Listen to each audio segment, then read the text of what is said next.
네, 오늘 아침에 나누고자 하는 하나님의 은혜 말씀은 스가랴서 1장 7절에서 17절까지 말씀입니다. 네, 스가랴서 1장 7절에서 17절 교독하도록 하겠습니다. 제가 먼저 읽겠습니다. 다리오 왕 제2년 11째 달 곧 스바돌 24일에 이또의 손자 베레가 아들 선지자 스가랴에게 여호와의 말씀이 임하니라. 내가 밤에 보니 한 사람이 붉은 말을 타고 골짜기 속 화석류 나무 사이에 섰고 그 뒤에는 붉은 말과 자줏빛 말과 백마가 있기로 내가 말하되 내 주여 이들이 무엇이니까 하니 내게 말하는 천사가 내게 이르되 이들이 무엇인지 내가 내게 보이리라 하니 화석류 나무 사이의 선자가 대답하여 이르되 이는 여호와께서 땅에 두루 다니라고 보내신 자들이니라. 그들이 화석류 나무 사이에 선 여호와의 천사에게 말하되 우리가 땅에 두루 다녀보니 온 땅이 평안하고 조용하더이다 하더라. 여호와의 천사가 대답하여 이르되 만군의 여호와여 여호와께서 언제까지 예루살렘과 유다 성읍들을 불쌍히 여기지 아니하시려 하나이까. 이를 노하신 지 70년이 되었나이다 하매 여호와께서 내게 말하는 천사에게 선한 말씀 위로하는 말씀으로 대답하시더라.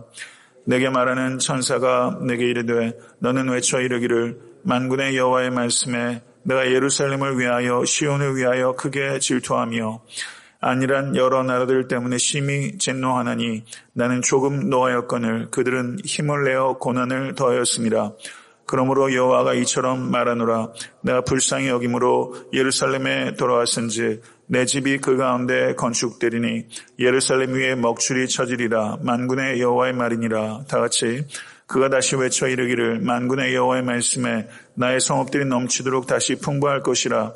여호와가 다시 시온을 위로하며 다시 예루살렘을 택하리라 하라 하니라. 아멘. 스가랴서 1장 7절에서 6장 15절의 말씀은 8개의 환상 이야기들이 기록되어 있습니다. 이 환상 이야기들은 매우 매력적이기도 하면서 해석적으로 매우 까다로운 부분이기도 합니다. 이 8개의 환상이 주어진 날은 1장 7절을 보시게 되면 다리오 왕 제2년 11째 달 곧 스바돌 24일 하루 저녁에 8개의 환상이 집중적으로 주어지게 된 건데요. 이것이 주전 519년 2월 15일에 주어진 것입니다. 1장 1절부터 6절이 스가랴를 통한 하나님의 회개의 촉구라면 그로부터 3개월이 지났을 때 1장 7절부터 6장 15절까지 8개의 환상이 주어지게 된 것입니다. 이 환상들 8가지는 유사한 구조를 가지고 있는데요. 스가랴가 본 것에 대한 묘사가 있고 그리고 스가랴가 자신이 본 것이 무엇을 의미하는지 해석을 요청하는 질문이 있고 그리고 그것에 대한 대답으로 구성되어 있습니다. 여기서 8가지 환상들은 1차적으로 스가랴 시대 포로기 이후에 유대 공동체의 역사적 상황과 밀접하게 연관이 되어 있지만 이것은 단지 2500~600년 전에 그 유대인들의 상황에만 국한된 것이 아니라 이것은 시대상을 뛰어넘어서 우리에게 적용되는 말씀이고 동시에 종말적인 상황과 연관되는 말씀이라는 것을 우리가 이해해야 될 필요가 있습니다. 8절을 한번 보시기 바랍니다. 내가 밤에 보니 사람이 붉은 말을 타고 골짜기 속 화석류 나무 사이에 섰고 그 뒤에는 홍마와 자줏빛 말과 백마가 있기로 이렇게 스가랴가 본 환상을 소개하고 있습니다. 그런데 내가 밤에 보니 이렇게 말하고 있습니다. 스가랴가 환상을 밤에 보았는데 그것이 꿈으로 본 것이 아니라 밤에 깨어있을 때의 8가지 환상을 보게 된 것입니다. 밤에 본이라는 말을 통해서 생각할 수 있는 것은 스가랴가 새벽을 기다리는 사람이었다. 혹은 적을 경계하는 사람이었다라는 것을 이렇게 암시하는 것이고 밤이라는 것이 일반적으로 상징하는 것이 고난의 때 그리고 재난의 때를 나타내는 것입니다. 맞습니까? 그러니까 스가랴는 공동체를 위해서 이 긴 고통의 밤을 지키는 파수꾼으로 묘사가 되고 있는 거예요. 공동체를 위해서 긴 고통의 밤을 지키는 파수꾼. 저는 가정 공동체를 위해서도 긴 고통의 밤을 지내는 파수꾼과 같은 사람이 필요하고 교회를 위해서도 또 나라와 민족을 위해서도 긴 고통의 밤을 공동체를 위해서 파수꾼의 역할을 감당하는 사람이 얼마나 중요한지 모르겠습니다. 저는 그런 의미에서 이 새벽 제단을 지키시는 바로 여러분들이 바로 이 긴 고통의 밤의 시간들을 지키는 파수꾼 같은 사람입니다. 저는 그렇게 이해할 수 있다고 보고요. 바라기는 이 새벽 제단에 하나님께서 저희 교회를 이렇게 기억하시고 또 소명을 주셔서 또 올해도 많은 새로운 성도들이 교회에 이렇게 오고 계시지만 교회의 영적 발전소는 저는 이 새벽 제단이라고 생각합니다. 교회가 주일에 성도 숫자가 늘어나는 것에 비해서 이 새벽 제단을 지키는 성도의 숫자는 너무 완만하게 증가되는 것이 저는 좀 안타깝게 생각합니다. 이 기도의 자리에 더 많은 권속들이 주께 부르짖는 그런 교회가 될 수 있기 위해서 우리가 기도할 수 있기를 바라고, 기도 없이 교회가 성장하는 것은 부흥이라고 할 수 없습니다. 기도 없이 개인사가 풀리는 것은 그건 형통함이 아닙니다. 기도하는 것 자체가 성공이라는 것을 믿으실 수 있게 간절히 축원합니다. 여기에서 화석류 나물에 대한 언급이 있는데 저는 이 생물학에 대해서는 사실 전혀 문외한입니다.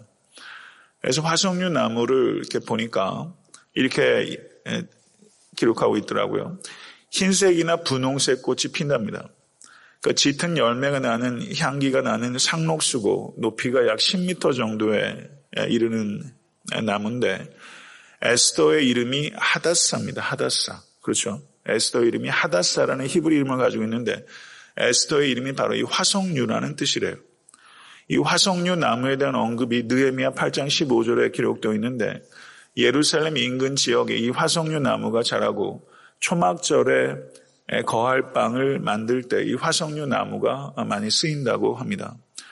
그렇다면 예루살렘 인근 지역에 이 화석류가 자랐다면 여기에서 8절에 말하는 이 골짜기는 어떤 골짜기일까? 이 골짜기는 기드론 골짜기일 것이다. 이렇게 학자들이 얘기하는데요. 요한복음 17장을 보게 되면 예수 그리스도의 대제사장적 기도가 나오고 기도가 마치실 때 예수께서 건너시는 그 골짜기, 깊이 패인 골짜기, 예루살렘 다녀오신 분은 그 기드론 골짜기 소개하시는 거 아마 기억나실 겁니다. 그 기드론 골짜기. 그러니까 예루살렘 성전에서 수많은 짐승들을 도축했을 때 그 피가 흐르는 골짜기가 이 기드론 골짜기거든요.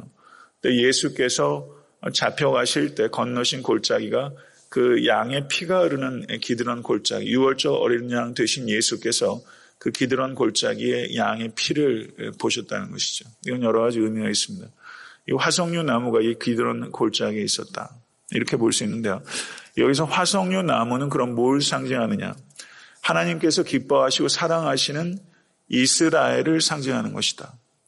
그럼 이스라엘을 상징하는 이 화석류 나무가 어디에 핍니까? 어디에 세워져 있습니까? 골짜기에 세워져 있다. 그럼 이 골짜기는 무엇을 상징하는가? 아수르로 시작해서 바벨론, 페르시아라는 그 세계를 호령했던 막강한 대제국들 사이에 끼어 있는 이스라엘을 상징하는 것이다. 이렇게 볼 수 있다는 것이죠. 화석류 나무가 골짜기에 서 있는 것이 이스라엘이 위태롭게 열강들 사이에 서 있는 모습을 나타내는 것이다. 이렇게 볼 수 있는 것입니다. 그럼 화석류 사이에 붉은 말을 타고 있는 사람, 이 사람은 누구인가? 11절과 12절을 보게 되면 여호와의 천사라는 표현이 있습니다. 여호와의 천사. 근데 여기에서 나오는 여호와의 천사는 그 일반적인 보통의 천사를 가리키는 것이 아니라 아마도 하나님 자신을 나타내는 것일 수 있다. 전 그렇게 해석하는 것이 가장 타당하다고 봅니다. 그렇게 보는 이유는 창세기 16장 7절에서 13절, 출애굽기 3장 2절에서 6절, 사사기 6장 14절을 보셔도 거기에 나오는 여호와의 사자는 곧 여호와 하나님 자신을 나타냅니다. 그리고 11절을 보시게 되면 홍마와 자줏빛 말과 백마를 타고 땅을 두루 살펴본 천사들이 이 화석류 나무 사이에 붉은 말을 타고 있는 여호와의 천사에게 보고를 하는 장면이 기록되어 있습니다. 이렇게 볼 때 이 화석류 나무 사이에 서 있는 이 여호와의 천사는 고난 가운데 있는 주의 백성들 가운데 임재하시고 그들을 돌보시는 하나님을 나타내는 것이다. 이렇게 볼 수 있다는 것이죠. 그래서 어떤 학자들은 화석류 나무 사이에 서 있는 이 주의 천사가 성육신 하기 전에 그리스도를 나타내는 것이고 구약 성경에서 살짝 엿볼 수 있는 삼위일체의 비밀이 여기 있다. 이렇게 해석하는 학자들도 있습니다. 여기에 화석류 나무 뒤에 서 있는 홍마와 자줏빛 말과 백마를 타고 있는 사람, 천사들. 그러면 홍마와 자줏빛 말과 백마가 무엇을 상징하는가? 여기에는 의미가 있을 수도 있고 아니면 억지로 의미를 부여하지 않는 것이 좋을 수도 있습니다. 그래서 학자들 사이에 이 말의 색깔을 가지고 여러 가지 얘기하는 사람들이 있는데 제가 볼 땐 좀 객관적 타당성이 좀 부족하다고 생각되고 여기에서 우리가 생각할 수 있는 것은 그 말의 색깔의 의미를 부여하기보다는 하나님께서 이 세 마리 말들을 탄 천사들을 세계 각곳으로 보내서 하나님께서 지상을 살피시고 돌보신다. 이것에 강조점이 있다. 이렇게 보는 것이 건전한 이해일 것 같습니다. 하나님께서 온 세상을 돌보시고 계신 줄 믿으십니까? 그리고 이 자리에 계신 각자 한 분 한 분의 삶을 하나님께서 아시고 돌보시고 계신 것을 믿으실 수 있게 되기를 바랍니다. 9절의 말씀을 보게 되면 스가랴가 묻습니다. 내 주여 이들이 무엇이니까? 천사에게 물었습니다. 그런데 이것에 대해서 화석류 나무 사이에 있던 여호와의 천사, 성육신하기 이전의 그리스도, 삼위일체의 비밀이 살짝 보이는 이 대목에서 화석류 나무 사이에 있던 천사가 대답합니다. 그리고 10절부터 17절까지가 그 대답인데요. 세 가지 색깔의 말을 탄 자들이 땅을 두루 다녀보고 온 후에 화석류 나무 사이에 서 있는 여호와의 천사에게 보고를 합니다. 그 보고의 내용이 기록되어 있는 것이 11절의 말입니다. 그들이 화석류 나무 사이에 선 여호와의 천사에게 말하되 보고합니다. 우리가 땅에 두루 다녀보니 온 땅이 평안하고 조용하더이다. 이렇게 말하고 있습니다. 여기에서 종교개혁자 존 칼빈은 여기에서 온 땅을 두루 다닌 이 세 가지 색깔의 말을 타고 돌아온 천사가 말하는 평안함과 조용함은 저주받은 행복이다. 이렇게 말했어요. 저주받은 행복이다. 여기에서 이 천사들이 보고한 평안함과 조용함은 하나님의 질서가 아니라 하나님의 백성을 열강들이 희생시킨 대가로 얻어진 것이기 때문에 이 켈빈은 저주받은 행복이다. 이렇게 말했습니다. 예레미야 6장 14절을 보게 되면 그들이 내 백성의 상처를 가볍게 여기면서 말하기를 평강하다 평강하다 하니 평강이 없도다 라고 말한 것처럼 여기에서 이 보고되고 있는 이 평강은 거짓된 평안입니다. 이 보고를 들은 여호와의 천사가 탄원하는 것이 12절에 기록되어 있는데 12절의 말씀을 한번 보시기 바랍니다. 다시 한번 읽겠습니다. 여호와의 천사가 대답하여 이르되 만군의 여호와여 여호와께서 언제까지 예루살렘과 유다 성읍들을 불쌍히 여기지 아니하시려 하나이까 이를 노하신 지 70년이 되었나이다 하며 이렇게 말하고 있어요. 그러니까 11절에 말하는 평안함과 조용함은 긍정적인 의미가 아니라 하나님의 백성을 억압하고 박해한 결과로 보이는 거짓된 평화. 진정한 평화는 로마의 그 어거스투스의 그 시대가 팍스로마라는 말을 하지만 진정한 평화는 로마가 가져오는 것이 아니라 평화의 왕이신 예수 그리스도께서 가져오는 것입니다. 여기에서 보게 되면 언제까지니까 라고 탄원을 하고 있는데요. 언제까지란 말이 구약 성경에 약 65회 나오고 이것은 경건한 시편 기자의 언어이기도 합니다. 아마 여러분들께서도 기도하시면서 하나님 언제까지니까 라는 탄식이 아마 지금 계신 분도 있으실 거예요. 전형적인 경건한 유대인들의 탄식의 방법이에요. 언제까지니까 70년이 되었나이다. 그러면 여기에서 이스라엘 백성들이 포로 생활한 것을 70년이라고 우리가 이야기를 하는데요. 그렇죠? 그렇게 많이 들으셨잖아요. 그러면 70년이 언제부터 언제까지인가? 이렇게 제가 여쭈면 어떻게 대답하시겠어요? 예레미야 25장 11절 12절을 보게 되면 이 모든 땅이 폐허가 되어 놀랄 일이 될 것이며 이 민족들은 70년 동안 바벨론의 왕을 섬기리라 이렇게 말하고 있습니다. 여기에 근거해서 바벨론 포로 생활을 70년을 산출하는데 여기엔 두 가지 큰 견해가 있습니다. 70년이 주전 605년 느부갓네살의 첫 번째 예루살렘 정복부터 시작해서 538년 유대인 포로로 귀환하기까지로 보는 견해가 첫 번째입니다. 그러니까 주전 605년부터 538년까지. 이건 정확히 70년은 아니에요. 그러니까 대략 70년이라 볼 수 있습니다. 이거 첫 번째 견해고, 두 번째 견해는 예루살렘 성전이 무너진 것이 주전 586년입니다. 이 날짜는 기억해 두실 필요가 있어요. 주전 586년에 예루살렘 성전이 무너졌고 예루살렘 성전이 재건된 것이 주전 516년입니다. 그러니까 이렇게 보게 되면 이것도 70년이 되는 것이죠. 그러니까 첫 번째 포로로 잡혀간 주전 605년에서 포로 귀환이 있었던 538년까지 roughly 70년으로 볼 수가 있고, 예루살렘 성전이 무너진 주전 586년에서 재건된 516년까지 70년으로 볼 수 있는 두 가지 견해가 있다. 이렇게 이해하시면 된다는 것이죠. 이것에 대해서 13절의 말씀을 보시기 바랍니다. 13절의 말씀 다 같이 읽겠습니다. 여호와께서 내게 말하는 천사에게 선한 말씀, 위로하는 말씀으로 대답하시니라. 선한 말씀, 위로하는 말씀. 그럼 선하고 위로하는 말씀은 무엇인가? 14절 이하에 이어지고 있는데요. 첫 번째 14절을 보시게 되면 내게 말하는 천사가 내게 이르되 너는 외쳐 이르기를 만군의 여호와의 말씀은 내가 예루살렘을 위하여 시온을 위하여 크게 질투하며, 하나님의 성품 가운데 하나는 질투하시는 하나님이십니다. 이것은 인간의 죄된 속성으로 말미암은 그런 질투가 아니라 하나님께서 질투하실 만큼 나를 사랑하신다는 뜻입니다. 하나님께서 그만큼 나에게 관심을 가지고 계시다. 이것을 믿으시길 바랍니다. 여러분 지금까지 살아오시면서 이렇게 질투해 보신 적 있으세요? 저는 제가 고등학교 2학년 때 좀 질투한 적이 있어요.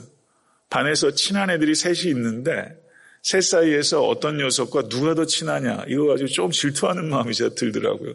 그래서 이런 감정이 생기기도 하는구나. 제가 그때 제가 느꼈던 질투는 그때 느꼈던 질투인데, 누구를 너무 사랑하는 나머지 질투를 하는 것, 이것 자체가 굉장히 드문잖아요, 살아오면서. 그런데 하나님께서 나를 질투하실 만큼 사랑하신다. 이거를 깊이 생각하시고 믿으시기를 바랍니다. 15절의 말씀을 보게 되면 안일한 여러 나라들 때문에 심히 진노하느니 나는 조금 노하였거늘, 그렇게 표현하고 있어요. 조금 노하였거늘 그들은 힘을 내어 고난을 더하였습니다. 나는 조금 노하였거늘, 하나님께서는 북이스라엘 남유다에 대해서 그들이 죄를 지은 것에서 조금 노하신 것인데, 그 죄에 대해서 열방을 통해서 이스라엘을 치셨는데 그들은 힘을 내어 고난을 더했다. 이렇게 말하면서 아수르 그리고 바벨론, 페르시아 등이 이스라엘을 학대하는 정도가, 하나님은 조금 노하셔서 그들을 도구로 사용했는데 그들은 학대의 도가 지나쳐서 힘을 내어 고난을 더했다. 이렇게 말씀하고 있는 것입니다. 하나님께서 제한하신 한도를 넘어서서 하나님의 도구로 쓰임받은 이방 나라들이 교만해지고 뽐내었다. 그래서 이사야서 47장 8절을 보게 되면 그러므로 사치하고 평안히 지내며 마음에 이르기를 나뿐이라 나 외에는 다른 이가 없도다. 이것이 바벨론이 하는 말입니다. 나뿐이라 나 외에 다른 이가 없도다. 이 허락하신 한도를 뛰어넘는 이 교만에 대해서 하나님께서 반드시 치신다는 것이죠. 여러분과 저에게도 하나님께서 허락하신 것들이 있습니다. 그 한도를 뛰어넘어서 교만해질 때 하나님께서 그것을 기뻐하지 않으신다는 것을 기억하시고, 인간은 한계적 존재라는 것을 기억하십시오. 선악과를 먹지 말라고 하신 것은 인간은 한계적 존재 그리고 책임적 존재라는 것을 이야기하는 거예요. 우리는 한계 안에서 자유하는 것이지 인간에게 주어진 자유는 무한계적인 무한도적인 자유가 아니에요. 여러분께 허락하신 여러 가지 은사들과 물질에 대해서도 한도가 있다는 것을 기억하시고, 내 것은 없습니다. 다 하나님의 것이라는 것을 기억하시고 한도 안에서 누리시고 책임 있는 청지기로서 살아가신 여러분과 제가 될 수 있게 간절히 바랍니다. 16절을 보게 되면 내가 불쌍히 여김으로 여호와께서 불쌍히 여기셨다라고 말씀하시고, 예루살렘에 돌아왔은즉 내 집이 그 가운데 건축될 것이다. 예루살렘의 먹줄이 쳐질 것이다. 만군의 여호와의 말이라. 이렇게 말씀하고 있습니다.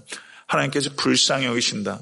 예루살렘에 돌아올 것이다. 성전이 건축될 것이다. 약속하셨어요. 그 다음에 17절 말씀 다시 한번 읽어보겠습니다. 다 같이 17절 시작. 그가 다시 외쳐 이르기를 만군의 여호와의 말씀에 나의 성읍들이 넘치도록 다시 풍부할 것이라. 여호와가 다시 시온을 위로하며 다시 예루살렘을 택하리라 하라 하니라. 여기에 다시라는 말이 몇 번 나오는지 한번 세보세요. 17절에 다시 4번 나오죠. 한 절에 다시라는 말이 4번 반복되고 있어요. 여기는 강조가 있는 것이죠. 그리고 만군의 여호와의 말이니라 라는 말씀이 지금 14절에 만군의 여호와께서 이같이 말씀하시기를 16절에 만군의 여호와의 말이니라 17절에 만군의 여호와의 말씀에 이렇게 집중적으로 만군의 여호와의 말씀에 강조하면서 다시라는 말이 4번이나 반복되고 있어요.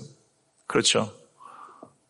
다시 외치기를 다시 풍부해질 것이며 다시 위로하시며 이렇게 다시 예루살렘을 택하리라 이렇게 말씀하고 있는 것입니다. 이 말씀이 여러분에게 위로가 될 수 있게 간절히 바랍니다. 스가랴를 통해서 하신 하나님의 말씀을 만군의 여호와의 말씀이다라고 말하면서 3번이나 강조하고 있고 너희 하나님이 이르시되 이사야서 40장 1절의 말씀이라 너희는 위로하라 내 백성을 위로하라 이렇게 말씀하고 있거든요. 지금 스가랴를 통해서 이스라엘에게 위로의 말씀을 주신 하나님께서 오늘 여러분과 저에게 위로의 말씀을 주고 계신 것입니다. 스가랴에게 주셨던 이 소망의 말씀은 지금 이 시대에게 우리에게 주시는 말씀이에요. 이 말씀은 뭐냐면 하나님께서 우리 가운데 계시고 그리고 다시 관심과 자비와 그리고 다시 복을 넘치도록 줄 것이다. 이것에 대해서 약속하고 계신 것입니다. 이 선하고 위로가 되는 이 말씀을 붙잡으시고 오늘 하루도 그리고 남은 평생도 살아가시는 여러분과 제가 되어서 간절히 바라고 다시 회복되는 역사가 여러분의 가정 가운데 임하게 되기를 주님의 이름으로 축원합니다.